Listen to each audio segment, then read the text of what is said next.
اور درخت چل پڑا۔ ایک بار آقا صلی اللہ علیہ وآلہ وسلم صحرا میں پھرتے پھرتے وادی اعظم میں جا نکلے۔ ادھر اس ویرانے میں آقا صلی اللہ علیہ وآلہ وسلم کا ہی ایک ہمجد سیدنا ہاشم کی قوم کا پہلوان رکانہ بکریاں چرایا کرتا تھا۔ وہ بہت مضبوط اور بھاری جسم کا بندہ تھا بھی حد سے زیادہ لڑاکا، منہ اور فسادی۔ اس نے اپنی قوم میں بہت ناحق ظلم کیے تو قوم نے اسے بستی سے نکال دیا۔ وہ صحرا میں بکریوں کا ریوڑ لیے پھرتا رہتا۔ اس کے پاس بکریوں کا بہت بڑا ریوڑ تھا۔ وہ صحرا میں آقا صلی اللہ علیہ وآلہ وسلم کو مل گیا۔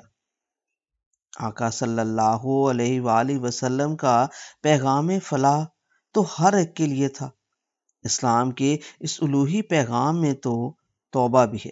شرمندگی اور شرمساری کا ایک آنسو گناہگار آنکھ سے تڑپ کے بہہ نکلے تو خدا پچھلی ساری سیاکاریوں پہ سیاہ لکیر مار دیتا ہے۔ آقا صلی اللہ علیہ وآلہ وسلم نے متکبر فسادی رکانہ کو بھی اسلام کی طرف بلایا، سلامتی کی راہ میں آنے کے لیے دعوت دی۔ اب رکانہ تو جسمی بندہ تھا، سر سے پاؤں تک جسم کی طاقت اور اپنے زور کا گھمنڈی، عقل و فہم اور عرفان ذات سے مبرہ، منہ کھول کے بولا، میرے ساتھ کشتی کر لیں، اگر مجھے پچھاڑ دیا تو جو کہو مان لوں گا۔ آقا صلی اللہ علیہ وآلہ وسلم نے اس کا چیلنج قبول کر لیا۔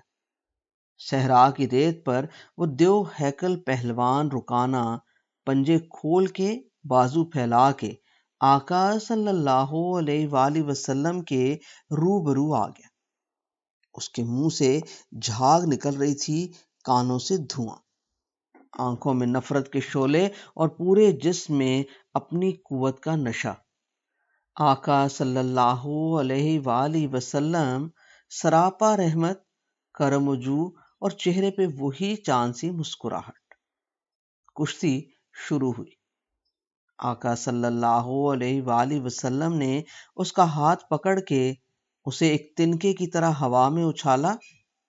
وہ کٹی لکڑی کی طرح ہوا میں اچھلا اور ایک دھب سے روئی کے گٹھے کی طرح بے سدھ ہو کے چاروں شانوں زمین پہ جا گرا۔ آقا صلی اللہ علیہ وآلہ وسلم اگلے لمحے اس کے سینے پر بیٹھے مسکرا رہے تھے۔ اس کا رنگ فاق، آنکھیں حیرت سے ابلی ہوئی۔ اس کی سمجھ میں کچھ نہ آ رہا تھا، ہوا کیا، کیسے ہوا؟ بولا، 10 بکریاں آپ کی ہوئی، ایک بار اور کشتی کروں گا۔ آقا صلی اللہ علیہ وآلہ وسلم نے اسے اٹھنے دیا۔ اس بار کشتی سے پہلے اپنے جسم کو زور آور اور خوفناک بنانے کے جتنے جتن کر سکتا تھا اس نے کیے۔ کشتی شروع ہوئی۔ ہوا پھر وہی، پہاڑ سا اس کا جسم روئی کے گال کی طرح اڑا اور دھب سے پھر زمین پہ وہ تھا۔ آقا صلی اللہ علیہ وآلہ وسلم پھر اس کے سینے پہ سوار۔ اس بار اس کے منہ اور نتنے بھی ریت سے بھر گئے۔ تھکے ہوئے وحشی بیل کی طرح سانس لیتا تو اس کے سانسوں میں ریت اڑتی۔ غصہ، انتقام اور شرمندگی کے باوجود وہ ابھی بھی ہار ماننے پہ تیار نہ تھا۔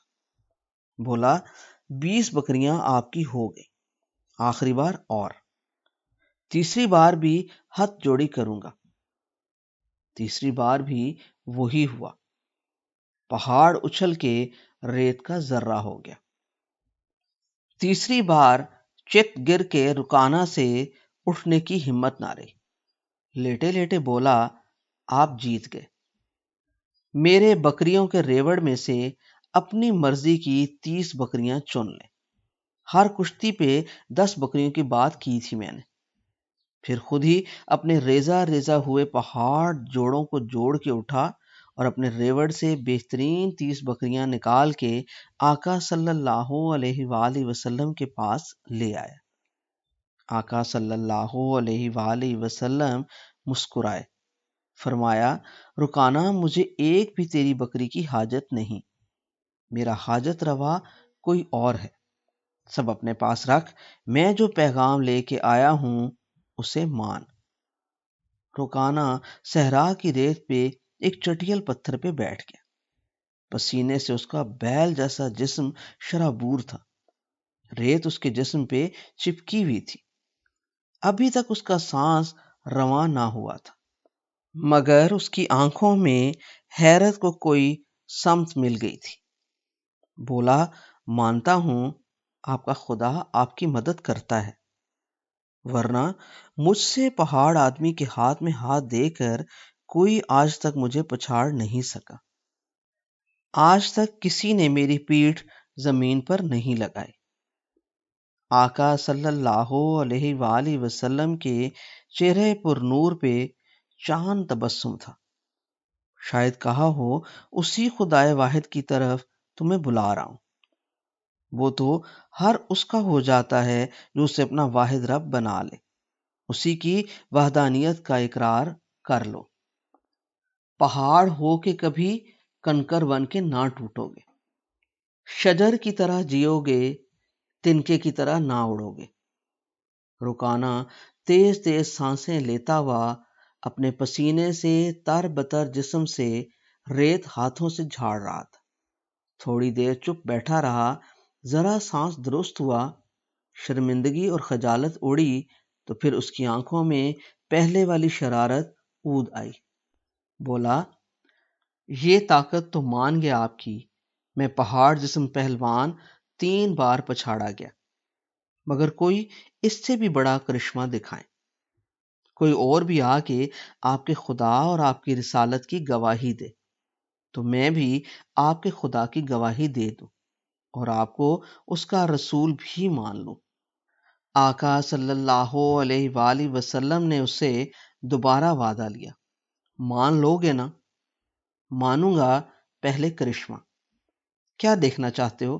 آقا صلی اللہ علیہ وآلہ وسلم نے پوچھ لیا. رکانہ دھوپ میں پتھر کی گرم سل پہ بیٹھا تھا. ریت، پتھر اور پتھریلی چٹانوں کے صحرا پہ دھوپ پھیلی تھی. دور ایک کیکر کے درخت کے نیچے اس کی بھیڑیں چر رہی تھیں. کیکر کا درخت پرانا اور بہت پھیلا ہوا تھا. رکانہ کیکر کی طرف دیکھ کے بولا اس درخت کو یہاں بلا سکتے ہیں آپ؟ وہ آ کر آپ کے لیے گواہی دے.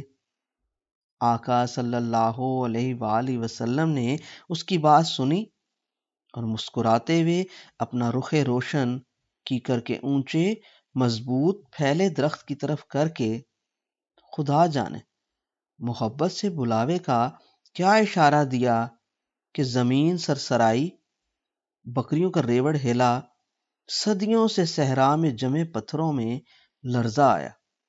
جیسے ہر پتھر آقا صلی اللہ علیہ وآلہ وسلم کو سجدہ کرنے کے لیے اپنا ماتھا رگڑنے کو بےتاب ہو. ریت زمین میں دراڑیں پڑی اور گزوں موٹے تنے والا کیکر کا درخت ایک غلام کی طرح پتھروں کی چٹانوں اور مٹی ریت سے بنی گزرگاہ سے سرکتا ہوا آقا صلی اللہ علیہ وآلہ وسلم کی طرف آنے لگا. رکانہ چیخیں مارتا ہوا کیکر کو آتا دیکھ کے بھاگنے لگا. کیکر چل کے آقا صلی اللہ علیہ وآلہ وسلم کے قریب آ گیا. اس کے چلنے سے ریت راہ میں ایک گہری کھائی بن گئی. لگتا تھا کیکر کا وہ درخت اپنے سارے پتے اور شاخیں لے کر سجدہ شکر کرتے ہوئے آقا صلی اللہ علیہ وآلہ وسلم سے نور ہدایت لے رہا ہو، آقا صلی اللہ علیہ وآلہ وسلم کی رسالت کی گواہی دے رہا ہو، بتا رہا ہو کہ کیسے تپتے ہوئے صحرا میں اکیلے سال ہر سال دھوپ سہ کے اوروں کے لیے سایہ کرنے کے لیے جینا ہے. رکانہ کا ذہن معاف ہو چکا تھا. اس کی آنکھوں نے جو دیکھ لیا تھا وہ منظر کوئی اور انسانی آنکھ نہ دیکھ سکتی تھی. آقا صلی اللہ علیہ وآلہ وسلم نے رکانہ کی طرف تبسم فرمایا اور بولے دیکھ لیا کرشمہ، سن لی گواہی. درخت کو اب واپس اس کی جگہ بھیج دوں؟ رکانہ کے منہ سے بول نکلنا بند ہو گئے۔ آقا صلی اللہ علیہ وآلہ وسلم نے اپنے غلام ببول کے درخت کو محبت کی خدا جانے کون سی ادا سے پھر دیکھا کہ وہ درخت جس راہ سے آیا تھا اسی رستے پہ الٹے قدم قدم قدم چلتا گیا اور اسی اپنے پرانے مقام پہ جا کے کھڑا ہو گیا۔ بکریاں بہت دیر تک اس درخت سے دور کھڑی سہمی ہوئی اسے دیکھتی رہیں۔ اس کے آنے جانے سے جو جو پتھر چٹانیں ہل کے آقا صلی اللہ علیہ وآلہ وسلم کو سجدے کے مقام پہ آئیں وہیں رہیں۔ راہ میں ریت کی گہری کھائی بھی درخت کی جڑوں کے گزرنے کے تمام نقوش اسی طرح سنبھالے موجود رہے۔ ریت کی کھائی میں آتے اور جاتے ہوئے اونچے درخت کی تمام گہری جڑوں کے فنگر پرنٹ محفوظ ہو گئے۔ کہتے ہیں اتنے بڑے معجزے کو دیکھ کے بھی رکانہ آقا صلی اللہ علیہ وآلہ وسلم کو جادوگر سمجھا۔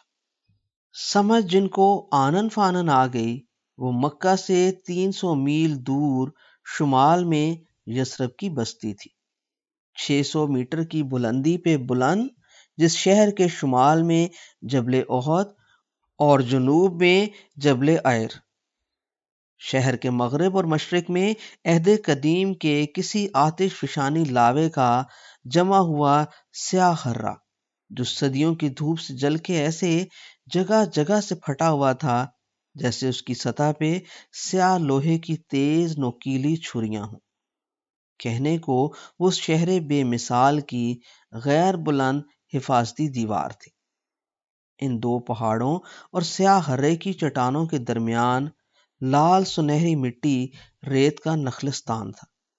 پانی کے 40 کنویں تھے، کھجوروں کے باغ تھے، انگور کی بیلیں تھیں، زیتون کے پیڑ تھے۔ آقا صلی اللہ علیہ وآلہ وسلم نے ایک دن اپنے ساتھیوں کو اس جگہ کے نقوش بتا کے فرما دیا تھا کہ خواب میں خدا نے انہیں مستقل رہائش کی جگہ دکھا دی ہے جہاں وہ مکہ سے ہجرت کر کے جائیں گے، اور وہ جگہ خدا کو اپنے تمام جہانوں میں سب سے زیادہ پیاری ہے۔ وہ طابہ ہے، طیبہ ہے، پاک ہے۔ آقا صلی اللہ علیہ وآلہ وسلم نے ایک درخت کو بلایا تھا، خدا نے اپنے بہترین نخلستان بھرے شہر کا قلب آقا صلی اللہ علیہ وآلہ وسلم کی طرف موڑ دیا۔